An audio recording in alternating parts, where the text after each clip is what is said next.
నియోజకవర్గ అభివృద్ధి అనేది పెద్ద అబద్ధం అండి. అది దాన్ని ఎవరు కూడా స్వాగతించద్దు. ప్రజలు కూడా గమనించాలి. ప్రజలరా, ఇప్పటి వరకు నియోజకవర్గ అభివృద్ధి అనే అంశం పేరుతోని ఇవాళ తమ వ్యక్తిగత అవసరాల కోసము, తమ పదవుల కోసము, తమ లక్షలాది రూపాయల, కోట్లాది రూపాయల ఆస్తుల యొక్క పరిరక్షణ కోసం మాత్రమే, తమ స్వార్థ రాజకీయాల కోసము, లేదంటే తమ రాజకీయ వారసులను టికెట్లు ఇప్పించుకోవడం కోసము, ఇట్లాంటి అన్ని కూడా మనం చాలా చూశాం.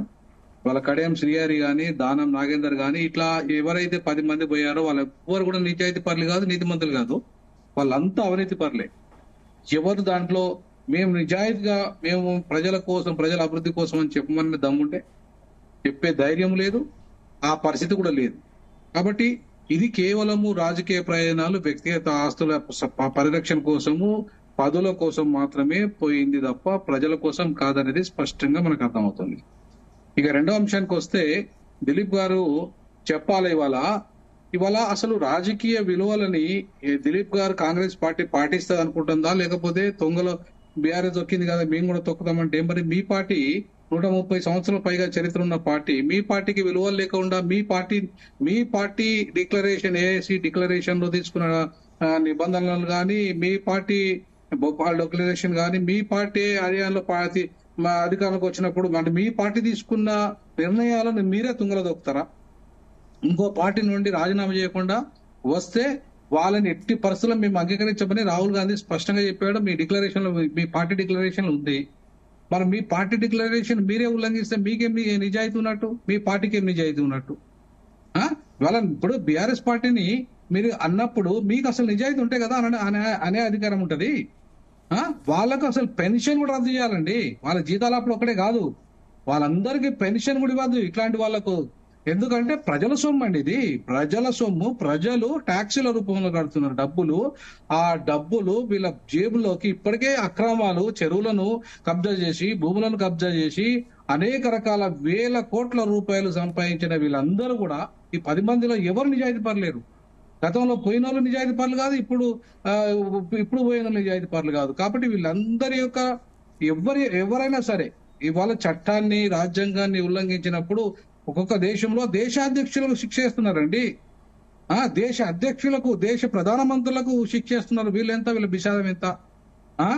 వాళ్ళ ప్రజలకు జవాబుదారీదారంగా ఉండాల్సిన వీళ్ళు ప్రజలకు మేనిఫెస్టోను ఒక రాజకీయ పార్టీ మేనిఫెస్టోని ఇచ్చిన వీళ్ళు, ఆ ప్రజలు దాన్ని అంగీకరిస్తే, దాని ద్వారా ఓట్లు వేస్తే, దాన్ని ప్రజలు అంగీకరించిన దాని ప్రజల నిర్ణయానికి వ్యతిరేకంగా ఇవాళ మీరు మీ వ్యక్తిగత ప్రయోజనాల కోసం పోయి ఇలా ప్రజల అభివృద్ధి కోసము, నియోజకవర్గ అభివృద్ధి కోసం పోతా అన్న వాళ్ళు ఛాలెంజ్ చేసి వాళ్ళని మీరు ఈ జీ తెలుగు న్యూస్ ద్వారా డైరెక్ట్ గా లైవ్ తీసుకోండి. వాళ్ళని తీసుకొని మేము అడుగుతున్న ప్రశ్నలకు సమాధానం చెప్పమానండి వాళ్ళని.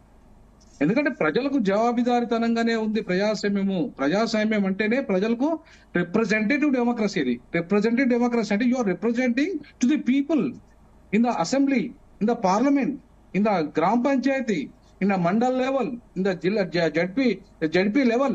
You are representing to the people's issue, not for your personal issues. You are a people's representative. అంతేగాని కోట్ల రూపాయలు వ్యాపారం చేయడానికో, లేకపోతే చెరువులు కబ్జాలు చేయడానికో, భూములు కబ్జాలు చేయడానికో ప్రజలు నీకు ఓటేయట్లేదు.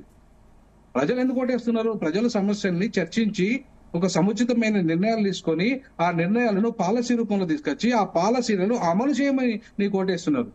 అంతే తప్ప నీ వ్యక్తిగత ప్రయోజనాలు, నీ బిడ్డకు ఎంపీటీ కట్టించుకోవడానికో, నువ్వు మంత్రి కావడానికో, ఇంకో ఎమ్మెల్యే కావడానికో, లేకపోతే నువ్వు ఇంకా పదవులు పొందడానికో. వినోద్ కుమార్ గారు, అసలు ఈ మధ్య కాలంలో చూస్తే ప్రతిపక్షంలో ఉండడానికి ఎందుకు కోరుకోవట్లేదా అసలు ఎమ్మెల్యేలు? నేనేమంటానమ్మా, ఇవాళ జిల్లా కలెక్టర్లు ప్రతిపక్షంలో ఉన్న, అధికార పార్టీలో ఉన్న నియోజకవర్గ అభివృద్ధి నిధులని జిల్లా కలెక్టర్ ఎమ్మెల్యేకి ఇస్తాడు తప్ప నువ్వు ప్రతిపక్షంలో ఉన్నావా, అధికార పక్షంలో ఉన్నావా అని సంబంధం లేదు. ఆయనకు సంబంధం లేదు. ఆయన neutral. District collector is a neutral personality. ఆయన ఒక అడ్మినిస్ట్రేటరు. ఆ అడ్మినిస్ట్రేటర్ ఎవరైనా సరే వాళ్ళకి నిధులు ఇస్తాడు. మరి అధికార పక్షంలో పోతే నేను నిధులు ఇస్తా అని చెప్పి ఏ జిల్లా కలెక్టర్ అయినా ఆయన నేరస్తుడే. ఆ జిల్లా కలెక్టర్ మీద యాక్షన్ తీసుకోవచ్చు మనం, పీపుల్స్ రిప్రజెంటేటివ్ యాక్ట్ ప్రకారంగా.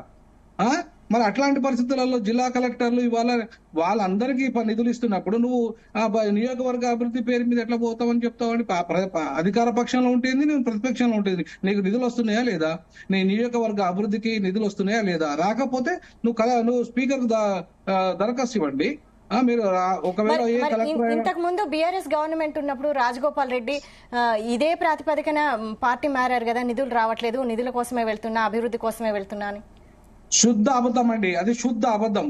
రాజగోపాల్ రెడ్డి తన వ్యక్తిగత ప్రయోజనాల కోసం పోయిండు, తనకు టెండర్లు కావాలని పోయిండు, తన వ్యాపార ప్రయోజనాలకే పోయిండు. ఇదంతా శుద్ధ అబద్ధం.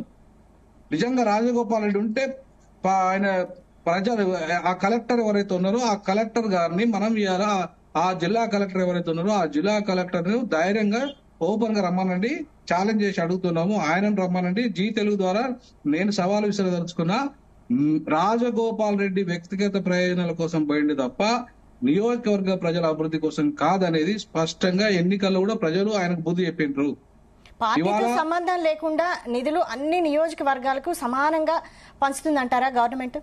100% పంచుతుందండి. కలెక్టర్ బాధ్యత. కలెక్టర్ ఎందుకు వచ్చాడు? కలెక్టర్ ఏ పార్టీ ప్రతినిధి కాదు, ఆయన ప్రభుత్వ ప్రతినిధి అండి. ప్రభుత్వ ప్రతినిధి అన్నప్పుడు ప్రభుత్వంలో ఆయన బాధ్యత ఏంది?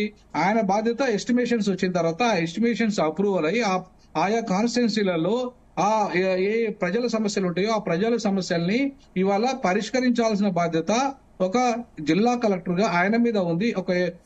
ఆ కాన్స్టిట్యున్సీ ప్రతినిధిగా, ప్రజాప్రతినిధిగా ఆ ఎమ్మెల్యే మీద ఉంది. వాళ్ళిద్దరు కలిసి వాళ్ళ ప్రతిపాదన వచ్చినప్పుడు ఖచ్చితంగా కలెక్టర్ గారు ఇవ్వాల్సిందే. కలెక్టర్ గారు నేను ఇయ్యను అనడానికి కలెక్టర్ గారి వ్యక్తిగత ఆస్తి కాదు అది. It is a peoples money. Peoples money sanctioned by the assembly. అసెంబ్లీలో పద్దులు అనేటివి ఇవాళ వచ్చే ప్రతిపాదనల మీద పద్దులు రెజల్యూషన్ పాస్ అవుతాయి. ఎప్పుడైతే ఒకసారి అసెంబ్లీ పాస్ చేసిన పద్దులను కలెక్టర్ ఆయనకు అధికారమే లేదు నేను ఆపుతానడానికి. కలెక్టర్ కి అధికారం కూడా లేదు. ఒకసారి అసెంబ్లీ తీర్మానాన్ని నేను అసలు అమలు చేయనని చెప్పే అధికారం కలెక్టర్ గారికి లేదండి. Is a subordinate to the assembly, is a subordinate to the legislative authorities. అంతేగాని collector is not supreme. Collector నేను ఇవ్వను ఈ ఎమ్మెల్యేకు, ఈ ఎంపీకి నిధులు ఇవ్వను, లేదా ఈ జడిపి మెంబర్ కి ఇవ్వను, ఈ మండల పరిషత్ మెంబర్ కి నేను ఇవ్వను అని చెప్పడానికి అధికారమే లేదు ఆయనకు. ఆర్డీఓకు లేదు, ఎంఆర్ఓకు లేదు.